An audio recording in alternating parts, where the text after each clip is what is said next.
He declares, I am the gate, not Mohammed, not Buddha, not good works, not religion, only Christ. As there was only one gate into the tabernacle, so there is only one Savior who grants us access to eternal life. Ladies and gentlemen, welcome to your program, The Point. It's a thrill and a joy for me to meet you again around this table. And today we're going to delve into a very important topic, our usual one. We're going to speak about Jesus. Jesus, the true and unique gate to heaven. Open your Bible in the book of Exodus, chapter 27, read verse 16 to 19. But we're going to concentrate on verse 16. And for the gate of the court shall be an hanging of 20 cubits of blue and purple and scarlet and fine twined linen wrought with needlework, and their pillars shall be 4 and the sockets 4. Let's now read John chapter 10 verse 9. I am the gate. Whoever enters through me will be saved. They will come in and go out and find pasture. Brothers and sisters, today we want to briefly visit with you the tabernacle of Moses, a temporary tent built at God's instruction where heaven and earth meet together and God dwells among his people. Among the many details of this divine structure, we find something simple yet profoundly symbolic: the gate. In Exodus chapter 27 verse 16, we are told that the gate of the tabernacle was on the east side, made of blue, purple, and scarlet yarns and fine linen, measuring 20 cubits wide. It was the only entrance into the tabernacle court. There were no back doors, no alternative path. If you wanted to enter God's presence, you had to go through that gate.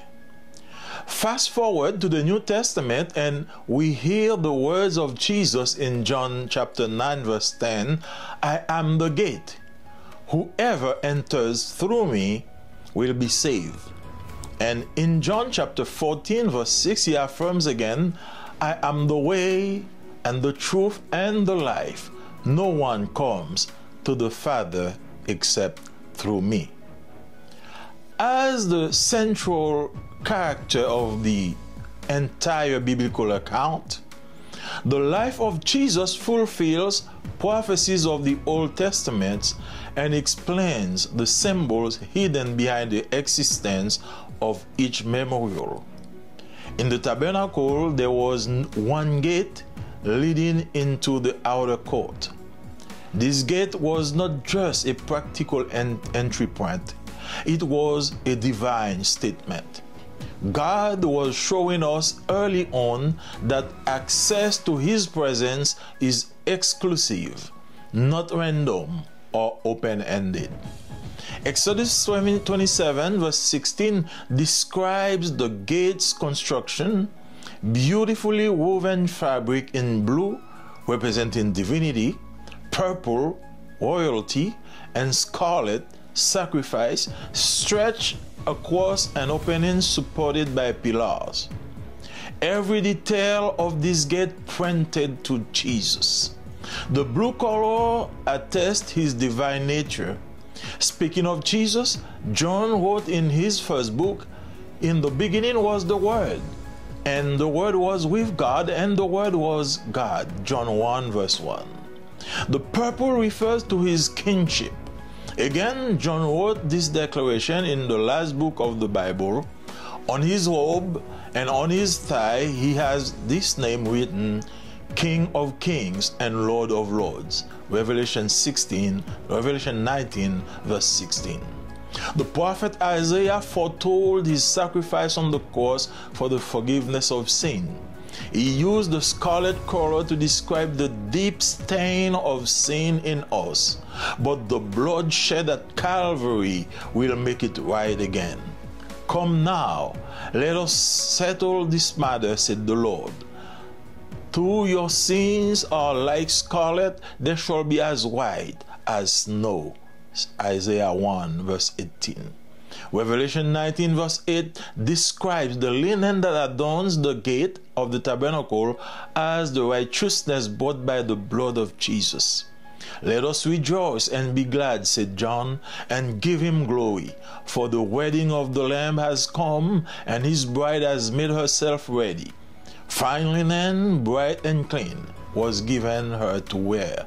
Fine linen stands for the righteous acts of God's holy people.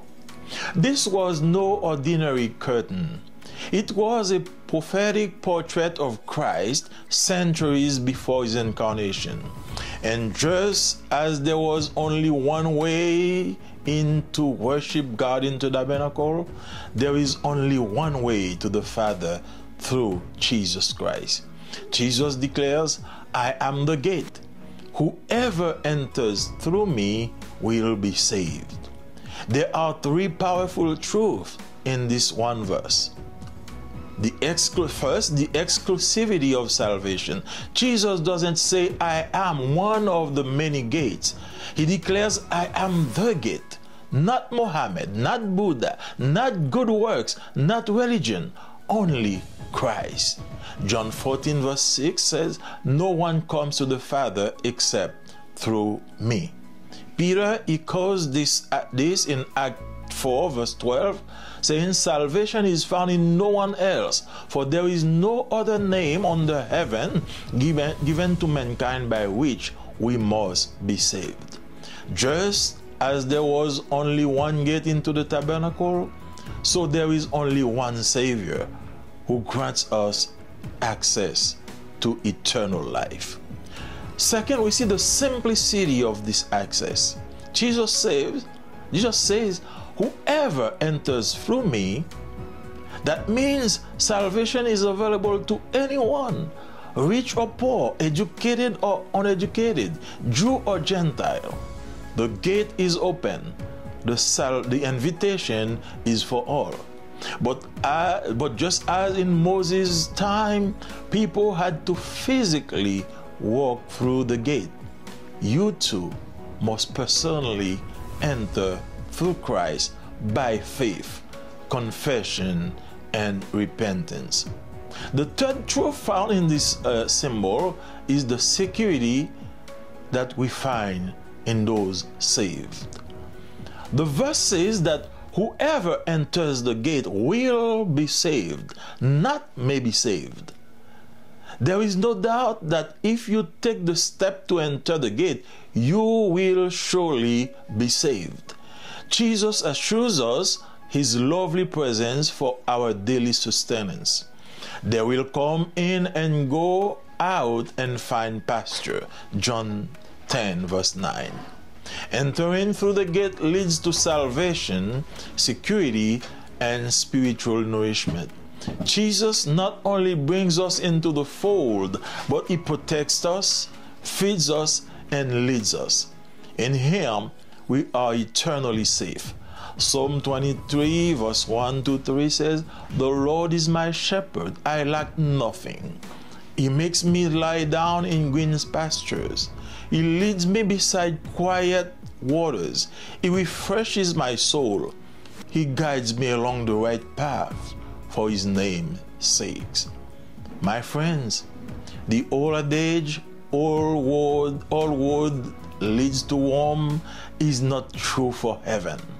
The only way to heaven is Jesus.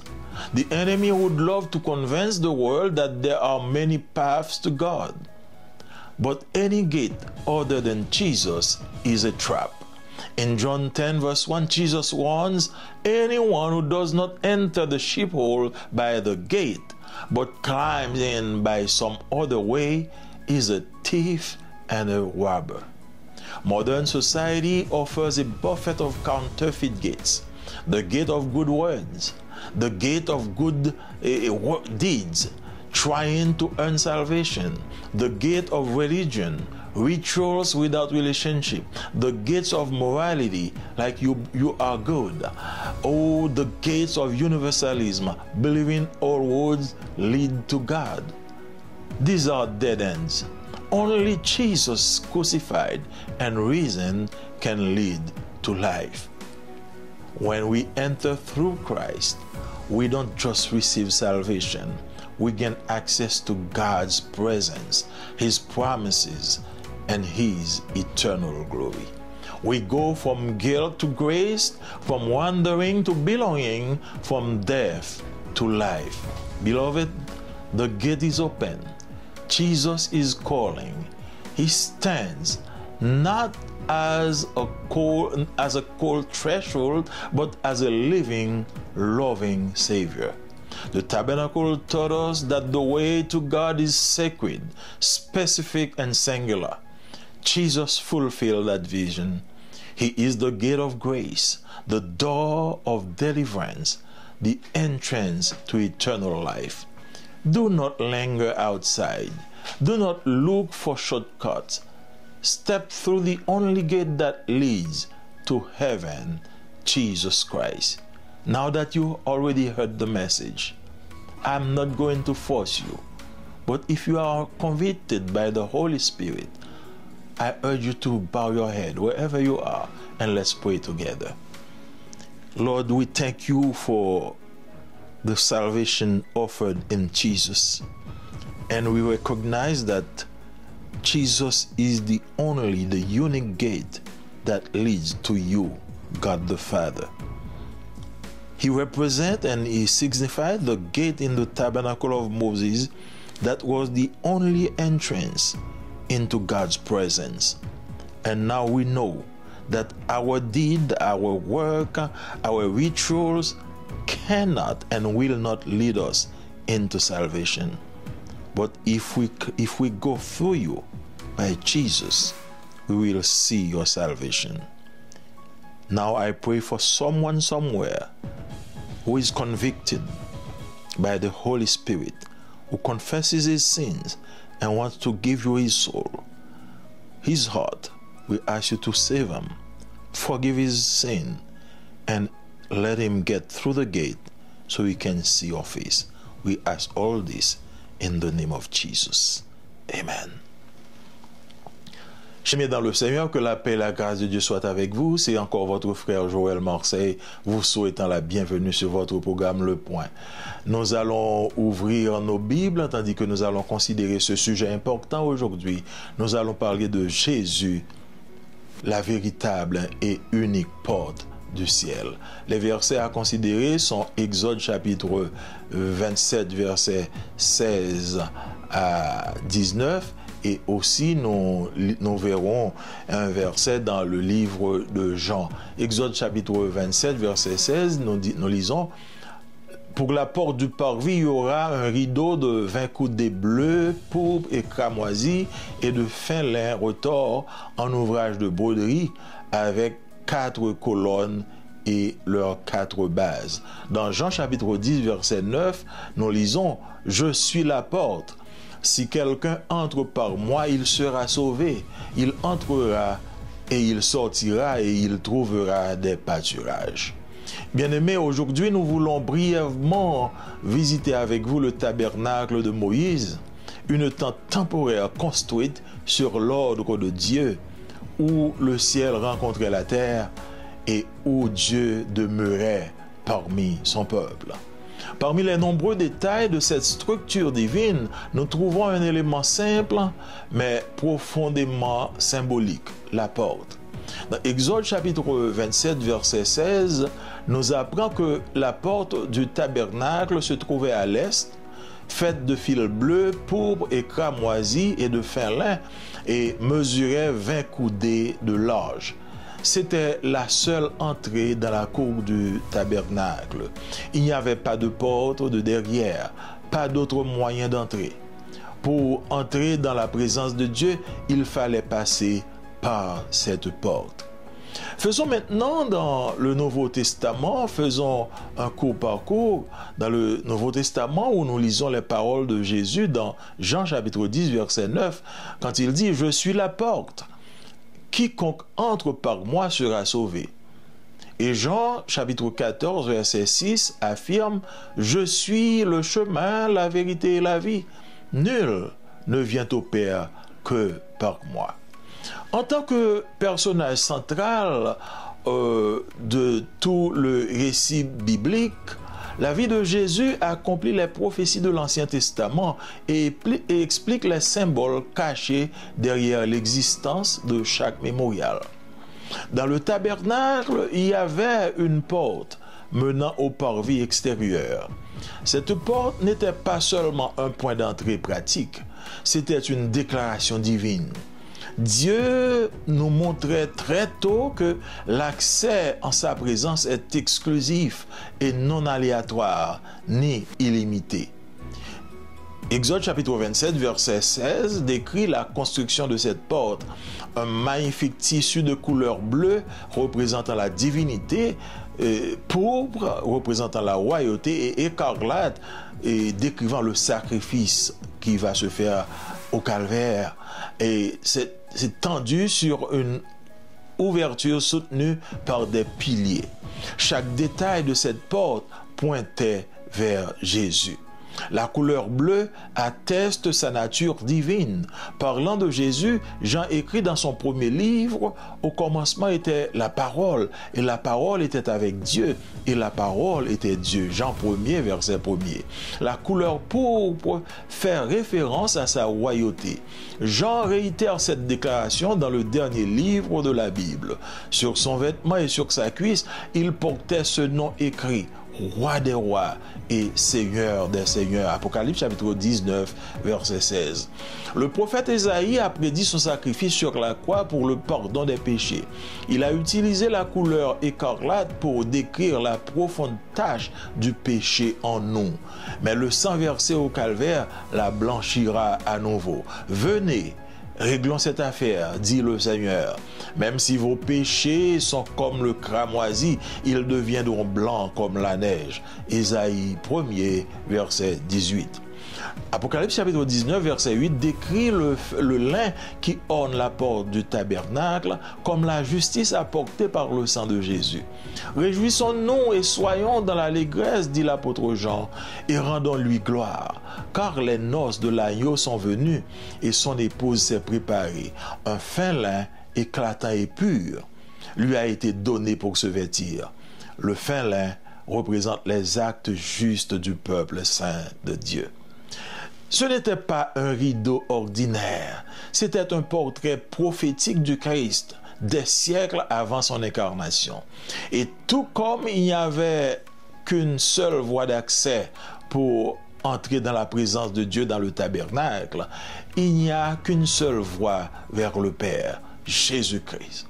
Jésus déclare « Je suis la porte. Quiconque entre par moi sera sauvé. » Jean 10, verset 9. Ce verset renferme trois vérités puissantes. Premièrement, l'exclusivité du salut. Jésus ne dit pas « Je suis l'une des nombreuses portes ». Il déclare « Je suis la porte ». Ce n'est ni Bouddha, ni Mahomet, ni les bonnes œuvres, ni la religion, mais seulement le Christ. Jean 14, verset 6 dit « Nul ne vient au Père que par moi ». Pierre le répète dans Actes chapitre 4, verset 12, disant « Il n'y a de salut en aucun autre nom, car il n'y a sous le ciel aucun autre nom qui a été donné aux hommes par lequel nous devions être sauvés. » De même qu'il n'y avait qu'une seule porte pour accéder au tabernacle, de même, il n'y a qu'un seul sauveur qui donne accès à la vie éternelle. Deuxièmement, nous voyons la simplicité de l'accès. Jésus dit « Celui qui entre par moi ». Cela signifie que le salut est accessible à tous, riches ou pauvres, instruits ou pas, juifs ou non. La porte est ouverte. L'invitation s'adresse à tous. Mais, tout comme à l'époque de Moïse, les gens devaient physiquement franchir la porte, vous aussi, vous devez y entrer personnellement par le Christ, par la foi, la confession et la repentance. Troisièmement, nous voyons la sécurité des sauvés à travers cette porte. Le verset dit que quiconque franchit la porte sera sauvé et non peut être sauvé. Il ne fait aucun doute que si vous franchissez la porte, vous serez certainement sauvés. Jésus nous assure de sa présence bienveillante pour notre subsistance quotidienne. Ils entreront et sortiront et trouveront des pâturages. Jean 10, verset 9. Entrer par la porte mène au salut, à la sécurité et à la nourriture spirituelle. Jésus nous accueille non seulement dans son troupeau, mais il nous protège, nous nourrit et nous guide. En lui, nous sommes éternellement en sécurité. Psaume 23, versets 1 à 3, nous lisons « L'Éternel est mon berger. Je ne manque de rien. Il me fait reposer dans de verts pâturages. Il me conduit près des eaux paisibles. Il rafraîchit mon âme. Il me guide sur les bons sentiers à cause de son nom. » Mes amis, le vieil adage qui veut que tout chemin mène à Rome n'est pas vrai pour le ciel. Le seul chemin vers le ciel, c'est Jésus. L'ennemi aimerait convaincre le monde qu'il existe de nombreux chemins vers Dieu.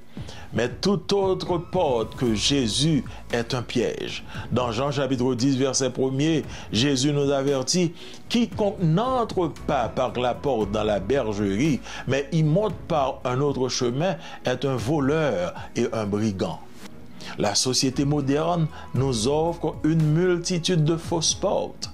La porte des bonnes œuvres, essayer de gagner le salut. La porte de la religion, les rituels sans relation.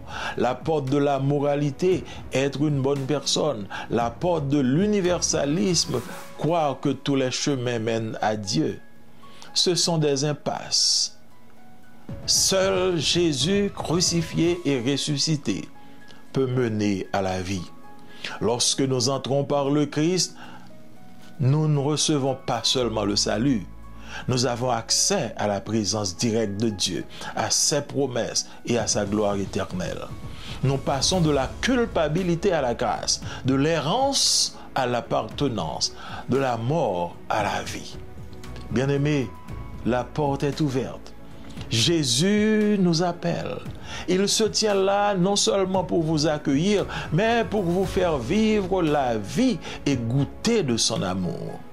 Le tabernacle nous a enseigné que le chemin vers Dieu est sacré, spécifique et singulier. Jésus a accompli cette vision. Il est la porte de la grâce, la porte de la délivrance, l'entrée vers la vie éternelle. Ne vous attardez pas dehors. Ne cherchez pas de raccourcis. Franchissez la seule porte qui mène au ciel, Jésus-Christ. Et maintenant, si vous avez entendu ce message, peut-être que le Saint-Esprit vous a convaincu de son appel. Et maintenant, nous vous demandons, nous vous invitons à vous courber, tandis qu'ensemble, nous allons implorer le Seigneur. Dieu de toute éternité, merci. Merci pour l'accès, l'unique accès que nous avons auprès de toi à travers Jésus. Comme au temps de Moïse, nous avons eu le tabernacle, ayant une seule porte qui conduit juste dans la présence de Dieu. C'était juste un symbole que Jésus expliquera plus tard en sa présence. Quand il dit « Il est la porte », nul ne peut avoir accès au Père que par lui. Seigneur, oui, Jésus est le chemin, il est la vérité et la vie. Quelqu'un vient d'entendre ce message. Il est convaincu par ta présence. Il veut te donner sa vie. Il veut te livrer son cœur. Pardonne ses péchés. Accepte-le et permets qu'il passe par cette porte pour être en ta présence. Nous te demandons faveur pour lui. Au nom de Jésus, nous prions. Amen. Amis, moi, frère, moi, c'est frère ou Joël Marseille. Nous souhaitons bienvenue sur le programme Moi le Point. Et je dis, nous allons entrer dans un sujet qui est très important, que nous relèvons Jésus, vrai porte là, véritable porte là et unique porte qui mène dans le ciel là. Et verset que nous avons considéré, c'est Exode chapitre 27 et verset 16-19. Et nous avons considéré également Jean chapitre 10. Dans Exode 27, verset 16, nous avons pour il dit, pour porte entrer à même, va gagner un rideau 30 pieds longueur, fait avec toile supérieure couleur bleue, violette avec rouge ensemble avec toile fin blanc, baptisé bien serré, décoré avec broderie. C'est 4 portes potochita sur 4 supports qui pour soutenir rideau ça. Dans Jean chapitre 10 verset 9, nous lisons ça, il dit c'est moi-même qui porte là. Moun qui passe dans moi pour entrer, la sauver. La entrer, la sortir, la joindre manger pour le manger.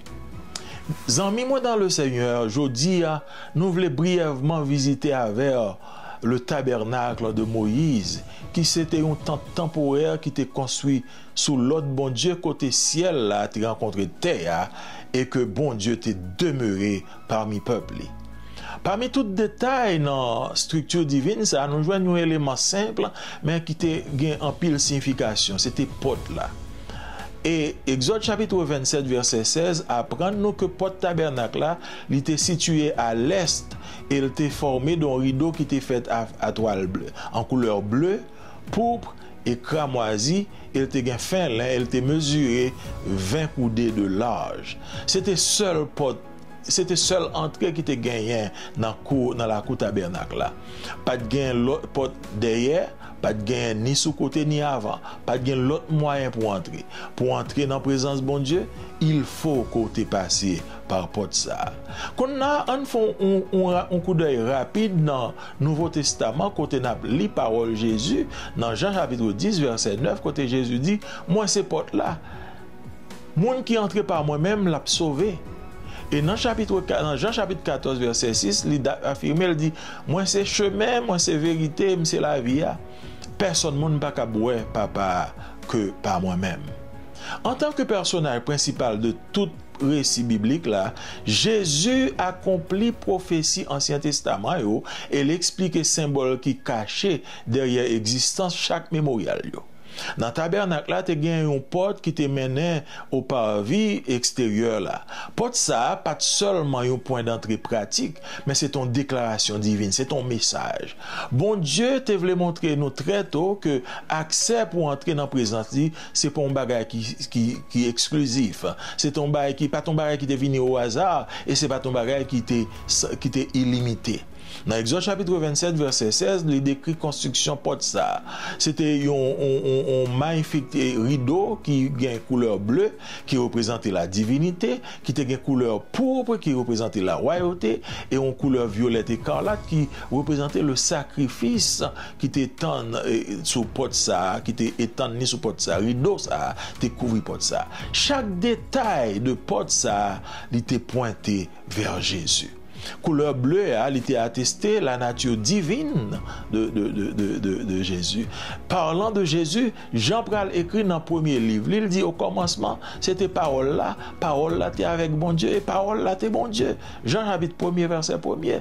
Couleur violette pourpre là, il fait référence à la royauté. C'est une couleur royale. Bon Dieu réitéré déclaration ça dans le dernier livre Bible là, c'est le livre de l'Apocalypse. Côté il dit sous vêtements et sous cuisse li porte un nom qui écrit roi des rois et seigneur des seigneurs. Apocalypse chapitre 19 verset 16. Prophète Esaïe t'a prédit sacrifice ça va fait sur la croix pour le pardon péché nous. Il t'a utilisé couleur pourpre écarlate là pour décrire la tâche profonde du péché dans nous-mêmes. Et sans ça, qui t'a pas le verset au calvaire, qui t'a pas le blanchir à nouveau. Verset a dit, vini, en nous régler ça fait ça, Seigneur a dit. Même si péché était rouge comme cramoisi, la vine blanche comme la neige. Nous lisons ça dans Isaïe chapitre 1er verset 18. Apocalypse chapitre 19 verset 8, il décrit le lin comme qui était orné porte tabernacle là, comme la justice que le sang de Jésus pour le pour le porter. Verset a dit, on nous réjouit nous et on nous entrer dans l'allégresse. Et c'est Jean qui dit ça, il dit, on nous rend gloire à bon Dieu, car les noces de l'agneau, les rivés et épouse là, c'est-à-dire que l'église là, les prépare et gagne un félin éclatant et pur que au tébali pour le mettre sous lit comme robe. Et il explique félin, il dit, félin ça, il représente les actes justes du peuple de Dieu. C'est pas un rideau ordinaire. C'était un portrait prophétique de Christ là, des siècles avant que Jésus-Christ ait incarné. Et tout même gens pas gagné une seule voie d'accès pour entrer pour adorer bon Dieu dans le tabernacle là, gagné une seule voie d'accès vers le Père, seulement Jésus-Christ. Jésus déclarait, moi c'est la porte. N'importe monde qui entre par moi-même l'a sauvé. Jean chapitre 10 verset 9. Verset ça a gagné trois vérités qui très fortes là-dedans. Premièrement, il montre l'exclusivité du salut. Jésus pas dit que moi c'est une porte en pile porte qui gagne. Il déclaré moi c'est porte la même. C'est pas ni Mahomet, ni Bouddha, ni bonne action qu'on a fait ni religion, mais c'est seulement Christ. Jean chapitre 14 verset 6 il dit personne monde pas cap venir joindre papa que par moi-même. Pierre va répéter ça plus tard dans Actes chapitre 4 verset 12, il va dire pas gagner salut dans aucun autre nom, pas gagner sous ciel là aucun autre nom qui te bail parmi l'homme et par lequel nous capables de sauver. Même Jean te gagné un seul porte pour accéder au tabernacle, c'est même Jean gagné un seul sauveur qui est capable de nous accès à la vie éternelle. Deuxièmement, nous avons la simplicité de l'accès. Jésus dit, moun qui entre par moi-même. Ça signifie que salut est accessible à tout le monde, riche ou pauvre, instruit ou pas instruit, juif ou non, porte la li ouvri. Invitation li adressée à tout le monde. Mais même à l'époque de Moïse, moun yo te doué physiquement entrer dans porte ça, ou même tout, ou besoin physiquement et personnellement entrer à travers le Christ par la foi, la confession et la repentance. Et troisième point nous joignons, c'est la sécurité qui gagne dans monde pour monde qui sauvé. Verset a dit que monde qui franchit porte là, l'a sauvé. Il pas dit monde qui franchit porte là capable de sauver. Il pas fait aucun doute que sous franchi porte ça ou réellement sauvé. Jésus a assuré nous de sa présence bienveillante, il a assuré nous de son soutien chaque jour. Il dit wap entrer, wap sorti et wap joindre pâturage. Jean chapitre 10 verset 9. Entrer par porte ça lui menait justement au salut, à la sécurité et à la nourriture spirituelle. Jésus accueille nous non seulement dans mi-temps troupeau, mais il protège nous, il nourrit nous et puis il guide nous. Dans lui-même, nous réellement en sécurité. Dans Psaume 23, verset 1 à 3, nous il dit, l'Éternel c'est berger moi pas manque rien. Il fait me reposer dans le côté qui vert. Il conduit moi dans le côté de l'eau qui paisible. Il rafraîchit non moi. Il guide sous bon route. Pour qui ça? À cause de non. Zanmim, gon proverbe qui dit, tout chemin mène à Rome. Mais proverbe ça, il n'est pas vrai pour le ciel. Seul chemin qui mène vers le ciel là, c'est Jésus. Ennemi, t'a bien aimé convaincre nous que t'as bien aimé convaincre le monde que il y a plusieurs chemins qui conduisent vers Dieu. Mais toute l'autre porte autre que Jésus sont pièges que liés. Dans Jean chapitre 10 verset 1er, Jésus avertit nous, il dit quiconque pas entrer par porte ça dans bergerie mais qui monter par l'autre chemin, li c'est un voleur, li c'est un brigand. Société moderne nan offre nous une multitude de fausses portes. Porte bonnes œuvres, essayer gagner salut, porte religion, rituel sans relation, porte moralité, son bon monde, porte universalisme, quoi que toute religion capable de mener à bon Dieu. Toute bagaille ça yo, c'est dead end que yo yé. Seulement Jésus crucifié et ressuscité, capable de mener à la vie. Lorsque nous entrons par Christ, nous recevons, nous pas seulement recevoir salut, mais nous gagnons accès à la présence de Dieu. Nous avons accès à ses promesses. Nous avons accès à sa gloire éternelle. Nous passons de la culpabilité à la grâce. Nous passons de monde qui fait va-et-vient sans rien à l'appartenance à Dieu. Nous passons de la mort à la vie.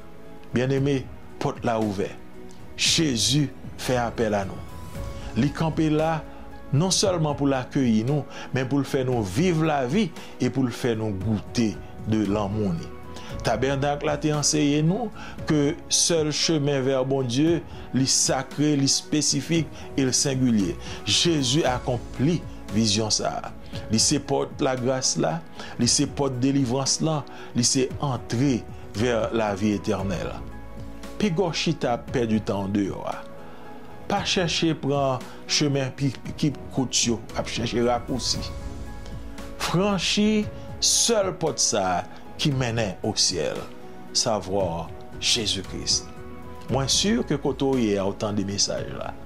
Et si toutefois Saint-Esprit a traversé ou tendil ou convaincu, m'a invité au coup bête tout, en nous approcher nous ensemble de la croix. Dieu Tout-Puissant nous dit merci. Merci pour Dieu nous ouvrir sous message ou. Merci sous Dieu nous ouvrir pour sous porte ça. Ou te ba non exemple dans l'Ancien Testament à travers tabernacle là côté te gon seule porte qui te menait juste dans présence bon Dieu. Et porte ça li expliqué dans le Nouveau Testament par Jésus-Christ côté Jésus dit li c'est porte là et li c'est seul accès vers le Père. Monde qui vient par lui-même, il passe par lui-même, il va joindre salut. Mais si il a essayé de passer ailleurs, il va perdu, c'est brigand, c'est voleur. Je dis à des gens qui t'ont des voix, qui t'ont des messages, qui acceptent que ces pécheurs sont coupables et que vous voulez passer par vous-même pour être capable de joindre une présence papa. Tant pis Seigneur, pardonnez péché, blanchir et il va sauver tout. Il va connaître gloire et grâce qui gagne dans bon Dieu. Demandons avec vous, demandez tout ça, pas que nous bonnions dit, mais nous prions au nom de Jésus qui vit, qui règne au siècle des siècles. Amen. Merci amis du fait que vous t'étendez. Si un nom, passez programme dans l'autre, et puis remerciez et surtout subscribe.